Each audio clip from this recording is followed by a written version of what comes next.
दोबारा करो। ये निकालने पे टीयर हो रहा है सर, इसलिए वो नहीं निकाल रहे हैं। सिर्फ टूथ निकाल देंगे ताकि बच्चे अपने टूथ लगाए काम कर लें। देखिए मेरे पास एक बर है जो कि अपनी पैकिंग में पैक है। जो सबसे ज़्यादा गलती बच्चे करते हैं कि जब इसको निकालना होता है तो वो देखते नहीं हैं ये जो ब्लू मार्किंग वाला डैमेज पार्ट है, अगर आपने इसको दबा के निकाला ये टूट जाएगा, टेढ़ा हो जाएगा। तो वेरी इंपॉर्टेंट टू शेंक कहाँ है, निप कहाँ है। जहाँ शेंक है शेंक की तरफ जाएं और फिर डाउनवर्ड प्रेस करें and with the help of a tweezer take the blood out. अच्छा स्केल कहाँ पर है, स्केल तो रहेगा बस, ठीक है। This is the correct way to take out the bur from the packaging. Connector लगा हुआ इस वजह से ऊपर है। अब वीडियो ऑन है, ठीक जी। अच्छा देखें ये ऊपर बाहर निकला हुआ है, अब ये बैठा। अगर यही चीज़ आपने हैंड पीस के साथ कर दी और आप फुट प्रेस चलाएंगे चल पड़ेगा। अच्छा दूसरी बात ये कि किस तरह बड़ लगाना है। ये बटन वाला हैंड पीस है, आपने इसको दबाना है तो एक क्लिक का साउंड आएगा। फुल दबा दिया। अब शेंक को अंदर डालना है सर्कल वाले पार्ट में, जिसमें सर्कल बना हुआ है उसमें शेंक को डालना है, फुल दबाना है और आधे से ज़्यादा शेंक जाना चाहिए एंड मेक श्योर कि इट इज़ सिक्योर। अल्लाह ना करे अगर किसी ने गलत डाल दिया, पूरा लेके नहीं गए वो, ये काम करते में उड़ के आँख में पड़ जाएगा। इसलिए आपको आई प्रोटेक्शन का बोला है, ये आधे से ज़्यादा शेंक जाएगा। और इसको आपने यूँ नहीं रखना है क्योंकि ये आप पे चल जाएगा। आपने इसको यूँ रखना है, सिक्योर करना है सब, और फुट प्रेस चला के देखें, ये चलना नहीं चाहिए जब तक ये लगा हुआ है, क्योंकि इसके अंदर एक बटन सिस्टम है, मैं दिखा देती हूँ। नहीं चल रहा, ठीक है। अब दबाएं। अगर इस तरह की आवाज़ है तो इसका मतलब है कि ये डिटेंगल नहीं हुआ कहीं का कहीं लगा हुआ है, तो ये भी चेक करें। जो पहली तार है वो ट्रिपल स्ट्रिंज की है, ऐसा ही है। जो दूसरी वाली है वो इधर है, वेरी गुड। और तीसरे वाला ये अब चलेगा, और ये हमेशा अवे हो। ठीक है जी। अच्छा इस वीडियो में हम देख रहे हैं कि टीथ कैसे माउंट होंगे। तो मैंडिबुलर फर्स्ट मोलर पे आपने काम करना है, तो आपके जो असिस्टेंट हैं वो सेकंड मोलर और सेकंड प्रीमोलर निकाल देंगे। अगर ये टीयर नहीं हो रहा है तो ये भी निकाल देंगे, पिंक वाला पार्ट। टीयर हो रहा है तो वो नहीं निकालेंगे क्योंकि ये वापस ये खोना नहीं चाहिए, इसमें से खोना नहीं चाहिए ये, ठीक है। अच्छा अब देखिए मैंडिबुलर मोलर है, ये बक्कल साइड है, लिंगुअल साइड है। हम चेक करते हैं कि इसमें लग जाएगा। लग तो गया है, थोड़ा सा उचका हुआ है, लेकिन थोड़ा सा उचका हुआ है, ये उचका हुआ होना नहीं चाहिए, मामूली सा इस तरह बैठना चाहिए जैसे ये वाला मोलर है। ये तकरीबन 2 मिलीमीटर 1.5 मिलीमीटर के करीब उठा हुआ है, तो ये उठना नहीं चाहिए इसमें से।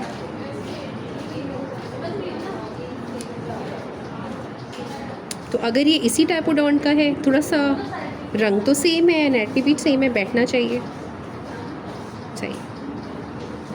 ये कैसे अंदर बैठेगा, ये इसका नाप होगा तो खुद ही बैठेगा, वरना नहीं बैठेगा, ठीक है। देखिए आपकी आर्च भी खुली हुई है, तो आप ओक्लूजल कॉन्टैक्ट तो रिकॉर्ड नहीं कर पाएंगे इसके लगने के बाद। अच्छा जी, how to use the artificial paper. I need to have tweezer. तो ट्विज़र में आपने इसको पकड़ना है, लाइट ऑन करिएगा, और ट्विज़र को जैसे मैंने ये पकड़ा है, और मैं अगर इस साइड पे यूज़ करना चाह रही हूँ, दोनों साइड पे आउटलाइन हुई है, तो मैंने इसको नीला वाला पार्ट स्टैटिक के लिए ले रही हूँ फॉर एग्जांपल में। तो मैंने इसको रखा और मैंने मेक श्योर किया कि पेशेंट की ओरल कैविटी ड्राई है, और आपने इसको, लेकिन देखिए मैं आगे की तरफ पुल कर रही हूँ, आगे की तरफ पुल कर रही हूँ, और पेशेंट से कहती हूँ कि आपने सिर्फ टैप टैप करना है। क्या करना है? टैप टैप करना है।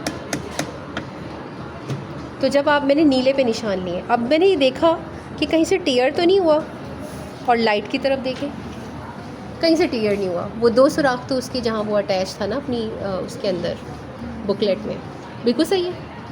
लेकिन अगर आप इसको देखें तो थोड़ा सा निशान जो ज़्यादा आया है वो मोलर पे आया है। अब हम इसको वापस वील प्लेस इट, जो यूज़ हो गया। Now have a look to the mandibular tooth पे काम कर रहे हैं। तो मैंडिबुलर टूथ पे निशान डिस्टल पे आने चाहिए थे। डिस्टल अपर के मीजियल पे आते हैं, लोअर के डिस्टल पे आते हैं। डिस्टल मार्जिन रिज पे ही है, ठीक है, क्योंकि ये मोटा आर्टरीडिंग पेपर है तो निशान बहुत बड़ा आता है। अब अगर बहुत बारीक वाला लेंगे तो ये निशान बहुत छोटा आएगा, ठीक है। अच्छा, इस पर निशान बुल्स आए, देखा है बुल्स आए, बुल्स आए नहीं होना चाहिए, बुल्स आए दरमियान में एक नुक्ता, फिर बाकी जगह खाली और फिर एक नुक्ता गोल। ये बहुत हाई लोड के अंदर पेशेंट के ओरल कैविटी में बुल्स आए बनता है। जैसे ये नीला सेंटर में होगा और उसके अराउंड भी पूरा एक और मार्जिन बारीक सा आ रहा होगा। बुल्स आए भी नहीं है, हाई स्ट्रेसेस हैं। और आप देखें तो देखें लोअर जॉ फंसा हुआ होता है अपर के अंदर, तो लोअर कस फंक्शनल होते हैं, फंक्शनल की दोनों टिप्स पे आए हैं, बिल्कुल सही आए हैं।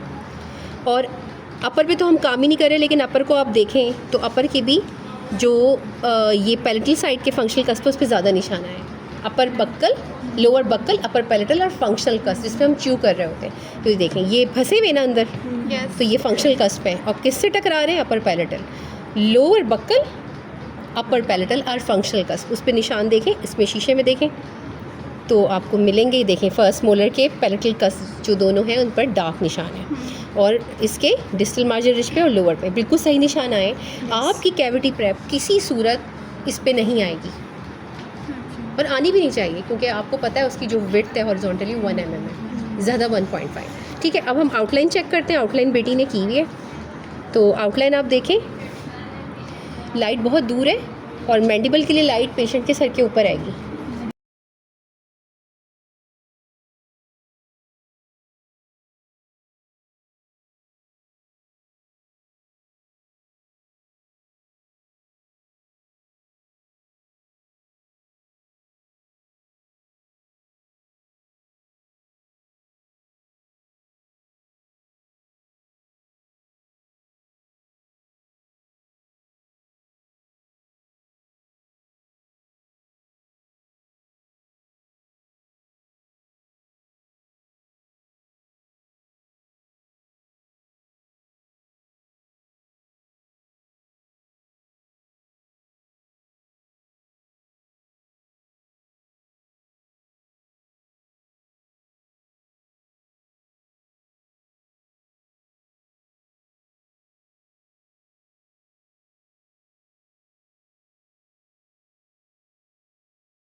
फोकस कर लें,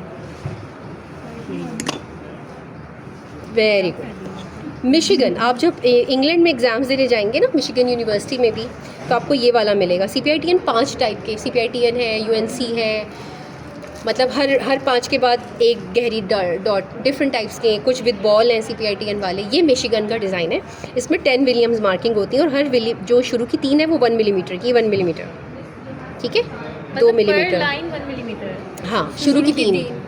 उसके बाद इन्होंने 2 मिलीमीटर के बाद पे दी हुई है, 2 मिलीमीटर के बाद और 2 मिलीमीटर के बाद, और उसके बाद अगेन 1 मिलीमीटर के बाद। तो ये हो गई 3, 2, 5, 2, 7, 8, 9, 10।